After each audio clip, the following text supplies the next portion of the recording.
네, 여러분, 우리 청년 변호사 아카데미를 개최하게 되었습니다. 제1회죠. 이때까지 없던 기획입니다. 우리 변호사 직역 자체가 굉장히 중요한 사명을 띠고 있다고 생각됩니다. 먹고 살기도 버겨운데 무슨 공적인 사명이냐 이렇게 생각하실 수도 있습니다. 그런데 전통적으로 교육, 그리고 법률, 의료 이런 영역은 단지 사익을 추구하면 되는, 그러면 저절로 사회에도 봉사하게 되는 그런 영역만은 아니라고 알려져 있습니다. 우리 사회에서 상당수 많은 분들은 법질서를 지키면서 각자의 영역에서 집중하고 또 합당한 사익을 추구하면 그것이 어느 정도 전체적으로 사회를 발전시키고 서로 협업 체계가 이루어지는 인류의 놀라운 질서가 있지요. 그러나 여기에는 숨겨진 비밀이 있습니다. 이런 시스템과 체계가 제대로 작동되기 위해서는 누군가는 자신의 사익을 추구하는 것이 아니라 공적인 마음으로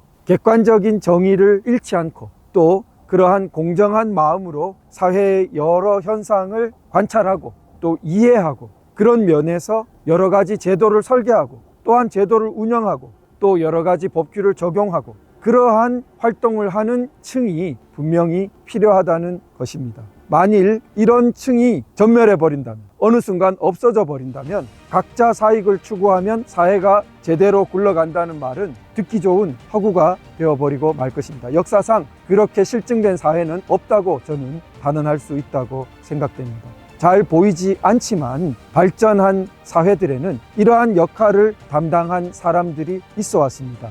근대 자유민주 체제를 번영시킨 영미체계에서는 대표적으로 이 역할을 한 사람들이 바로 법률가들입니다. 그래서 오늘날 근대 자유문명을 꼽히게 한 중추적인 역할에 단지 자기 개인의 이익을 추구하지 않은 훌륭한 법률가들이 있어 왔다는 것이 영국과 미국 문명과 사회를 깊이 연구한 연구자들의 상당히 공통적인 결론입니다. 우리가 잘 아는 미국 혁명, 미국 독립의 파운딩 파더스, 건국자들의 상당수는 법률가들입니다. 미국 독립혁명을 준비한 정신적인 토대도 그리고 이론적인 과정도 실천적인 과정도 모두 훌륭한 법조인들이 있었기에 다 가능했고 세계의 문명의 빛을 전할 수 있었던 것입니다. 미국의 원조를 이룬 영국 또한 마찬가지입니다.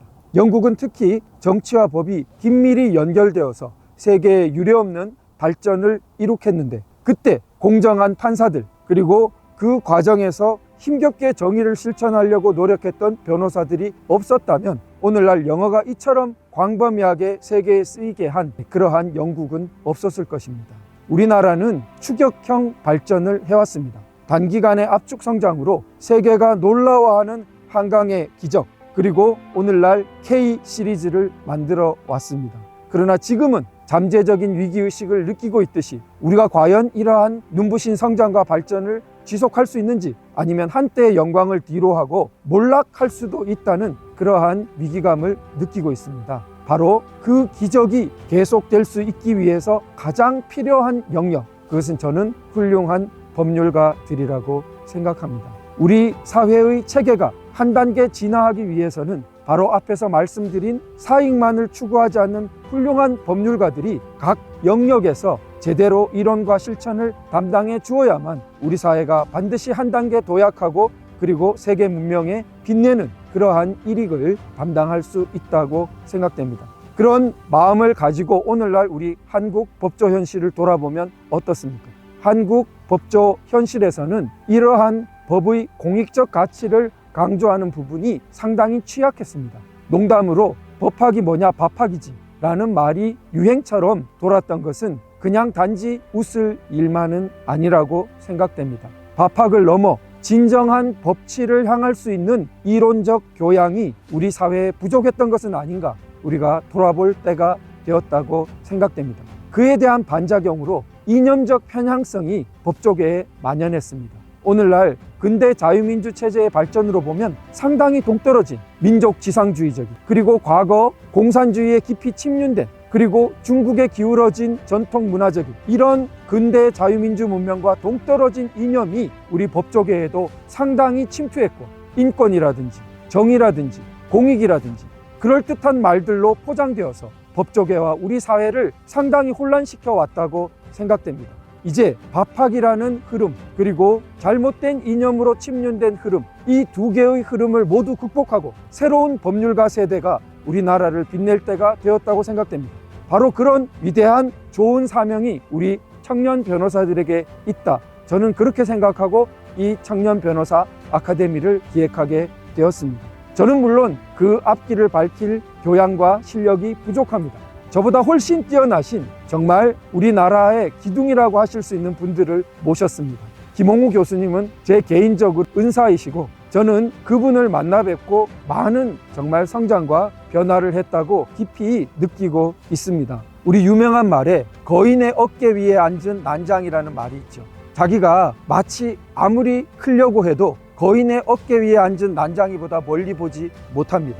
바로 이런 역할을 해주실 수 있는 네 분의 강연자, 우리가 그 거인들의 어깨 위에 앉은 난장이로 세상을 본다면 차원이 다른 지평 보고 그것을 향해 더 한 단계 높은 꿈과 삶을 살아갈 수 있지 않을까 생각됩니다. 김홍우 교수님은 우리나라의 아마 정치 철학 분야에서는 최고가 아니실까 생각됩니다. 어렵기로 유명한 후설, 하이데거 이런 철학을 정치 철학에 연결시킨 대가시고요. 한국 정치사, 동양 정치 철학까지 연구하시고 만년에 법과 정치라는 주제에 천착하시게 되었습니다. 서양 정치학은 고래로 법과 정치를 굉장히 긴밀하게 놓고 연구해 왔는데 이런 점을 잊어버리고 정치학을 연구하니까 폭이 좁아졌다는 것이죠. 그리고 방향이 잘못 설정되기 쉬웠다는 것입니다. 그래서 법과 정치가 가장 잘 연결되어서 발전한 보통법을 중심으로 진정한 법치의 이념, 그리고 법과 정치가 어떻게 함께 잘 발전할 수 있는지를 큰 과제로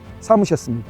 이번에 세계 근대 문명의 법치를 발전시키고 법과 정치의 모범이 된 영국 근대사, 그리고 그 중에서도 가장 정점인 명예혁명의 재성찰을 통해서 우리 사회의 법치를 어떻게 하면 한 단계 더 높은 차원으로 제시할 수 있는지 강연해 주실 것입니다. 그리고 이영훈 교수님은 경제사학계의 태두시지만 경제사에 머물지 않으시고 사회사를 깊이 연구하셨습니다. 사회사라고 하면 조금 생소하실 수 있는데 이를테면 촌락의 전통적인 형태를 소농사회라고 많이 지칭합니다. 각자 자신의 농사를 경영해 가지고 생활을 영위하는 그런 형태가 조선 후기부터 상당히 형성되어서 이것이 1960년대까지 굉장히 남아 있었다. 그런데 이 소농사회가 우리 한국의 눈부신 경제 발전의 토대를 이루었다.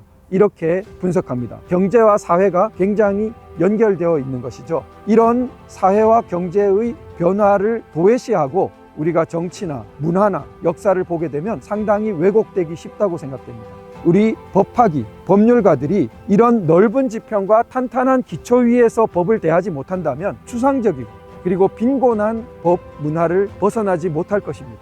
바로 그런 면에서 우리의 시야를 확 넓혀주고 틔워줄 수 있는 명강의가 되실 것이라고 생각됩니다. 김민전 의원님은 여성 의원으로서 오랜 방송생활, 그리고 정치학 박사 교수십니다. 전공이 선거세요. 지금 제가 나열한 것만 해도 엄청 많죠. 분야가 선거, 그리고 방송, 그리고 지금 국회의원 입법활동, 그리고 정치학, 변호사 영역과 밀접한 관련을 지닌 다양한 분야들을 섭렵하시고 많은 성취를 이루신 유명인이시죠. 김민전 의원님께서 흔쾌히 수락하시고 우리 청년 변호사 아카데미 처음 강의를 맡아 주셨습니다. 우리 김민전 의원님 강의를 통해서 청년 변호사들의 꿈이 무럭무럭 성장할 수 있을 것 같습니다. 그래서 나도 유명 TV 패널로, 또 나도 국회의원으로 좋은 입법 활동을 하는 꿈과 희망을 키우고 또 그 분야에서 성취를 잘 거두시고 계신 김민전 의원님과 개인적인 이야기도 나눠볼 수 있는 그러한 좋은 기회가 될 것이라고 생각됩니다. 마지막으로 우창록 명예회장님, 율촌 유명하죠? 맨손의 변호사에서 시작해서 오늘날의 율촌의 기적을 이루었죠. 물론 여러분들이 이런 대형 법무법인의 기적을 이루었지만 그 중에 율촌도 정말 빛나는 스토리를 가진 그러한 법무법인의 별들 중에 하나죠. 그 산 역사를 가지고 계신 우창록 명예회장님을 통해서 변호사로서 나의 길, 정말 우리 청년 변호사, 청년의 무한한 미래가 있지 않습니까? 그러나 어떻게 순간의 선택을 해나가느냐, 내가 오늘 이 앞에 어떤 선택을 해나가느냐가 큰 차이를 만들 것입니다. 그때 어떻게 선택하고 어떻게 걸어가는 것이 좋을까? 훌륭히 앞길을 걸어가셨던 선배들로부터 좋은 멘토링, 조언을 듣는 것 이상의 길이 없지 않을까 생각됩니다. 우창록 회장님, 그러한 조언을 해주실 수 있는 정말 손꼽히는 분들 중에 한 분이 아닐까 생각되고요. 이렇게 네 분, 각각 한 분 모시기도 정말 쉽지 않은데 네 분이 연속으로 이 강연을 맡아주십니다. 4주 연속 함께 하시면 2024년 늦가을은 정말 내 인생의